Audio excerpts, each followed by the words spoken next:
हाँ तो मेरे प्यारे मित्रों, सज्जन और सुंदरियों, सुनिए। वंशनाश, गर्भपात और लोभ वंशनाश का कारण होता है। परिवार में महापातक योग था। पाप की पराकाष्ठा को महापातक योग कहते हैं। चित्रकूट के करबी क्षेत्र में रहते थे माता दीन तिवारी। वो 6 भाई थे। 100 बीघा जमीन थी। क्षेत्र भर में तिवारी परिवार की तोती बोलती थी।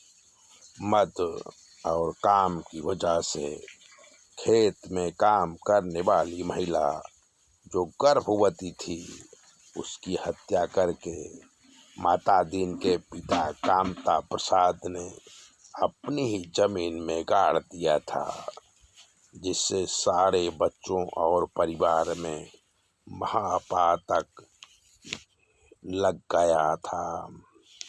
अब 6 बेटों में 2 साधु हो गए, 2 को संतान नहीं हुई।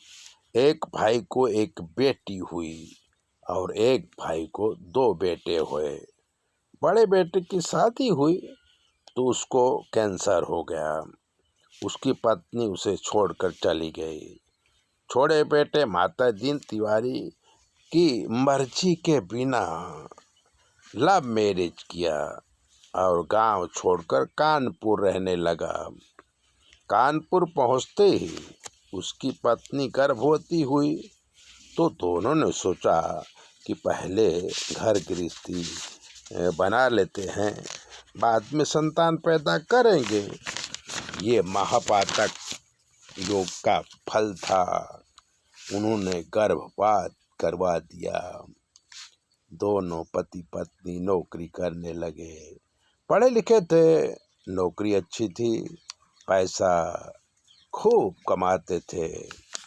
तो कानपुर में मकान बनवाया और सोचा कि अब बेटा पैदा करके संसार चलाएंगे। काफ़ी कोशिश करने के बाद संतान नहीं हुई और वो कमाते कमाते बूढ़े हो गए। परिवार में कोई रहा नहीं। गांव की संपत्ति और कानपुर का मकान चाचा की बेटी को मिला और माता दीन तिवारी का वंश पूरा हो गया। दादा कामता प्रसाद के द्वारा किया पाप महापातक योग बन के पूरे खानदान को चौपट कर दिया। सत्य बात पर आधारित ये कल्पित कहानी है, जिसे सुनकर गर्भपात और हत्या जैसे अपराध से हमें बचना चाहिए। ऐसी ही बातें जानने के लिए चैनल को सब्सक्राइब कर दीजिए, लाइक कर दीजिए। और अगर आपके जीवन में कोई कष्ट है तो 9825200108 पर फ़ोन कर लीजिए। हम आपको बताएंगे कि आपके ग्रह नक्षत्र कैसे हैं और क्या करने से आपको सुख मिल सकता है। चैनल सब्सक्राइबर जरूर करें। जय भोले, अपना ध्यान रखें।